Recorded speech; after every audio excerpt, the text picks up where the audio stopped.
Hello, I'm Tony Perkins, President of the Family Research Council here in Washington, D.C. The White House was in damage control this week as the opposition to their latest mandate has reached historic proportions.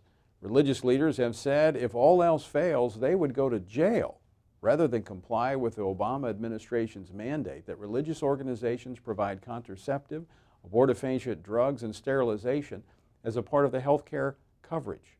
To put this in the proper context, as I have spoken with Protestant and Catholic leaders, the opposition was not about contraception so much, but rather a violation of the religious freedom and conscience rights of Americans. Now, hoping to quell the uprising, the president announced that a compromise was being put forth that would provide the drugs and services to employees without religious organizations having to pay for them. The insurance companies would provide the contraception to the employees free of charge. This service would not appear on the organization's list of services, so they are not responsible for providing something they are morally and religiously opposed to, right? Well, it's not that easy. How will the insurance companies pay for this?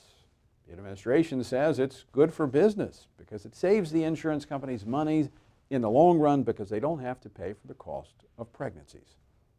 Really, it's good for business and saves money. But why didn't the insurance companies do this years ago? Nothing has prohibited insurance companies from providing free contraception. Insurance companies are not charities. They will be offsetting the cost by increasing the administrative cost of organizational plans. And religious employers will still have to pay for those plans. So goes the old saying, there's no such thing as a free lunch. So there is no such thing as a clear conscience when you violate the tenets of your faith, whether it is in writing or not. One of the wisest men who ever lived once said, "If you say, 'Surely we did not know this,' does not he who weighs the hearts consider it? He who keeps your soul, does he not know it? And will he not render to each man according to his deeds?" It was true when Solomon wrote it, and it's true today. This latest fig leaf from the Obama administration is not only deceptive, this mandate remains fundamentally wrong and still violates the religious freedoms and conscience rights of Americans. Even if this compromise were legitimate, it only applies to religious organizations. The freedom of religion was granted to every American, not just those who work for religious organizations.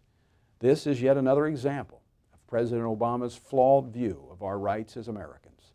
He has repeatedly said that he supports the freedom of worship.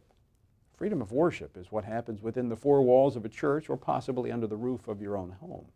The freedom of religion, which our Constitution serves to protect, recognizes our ability to live our lives according to our faith, just as the Bible instructs us to do.